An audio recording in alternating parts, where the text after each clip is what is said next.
মাথার নিচে জাকাতের টাকার পুটলা। ঘুম থেকে উঠে দেখেন তার পাশে আরেকজন ঘুমাচ্ছে। সেই লোকটা ধূসর ময়লা কাপড় নিয়ে ঘুমাচ্ছে, হালকা একটা বালিশে মাথা রেখে।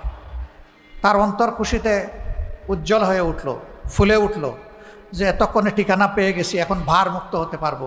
নিশ্চয়ই এই লোকটা অভাবী, তার চেহারা দেখে মনে হচ্ছে জাকাতের টাকা তাকে দিয়ে আমি মুক্তি পেয়ে যাব। তিনি বসে বসে অপেক্ষা করছেন।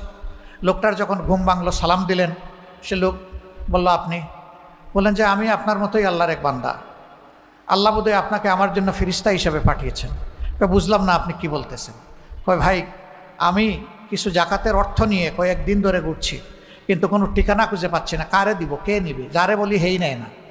এখন আপনাকে দেখে মনে হয়েছে আপনার হয়তো বা কিছু প্রয়োজন আছে, আল্লাহ এইভাবে আপনাকে দিয়ে আমাকে সাহায্য করছেন, আমাকে মুক্ত করবেন।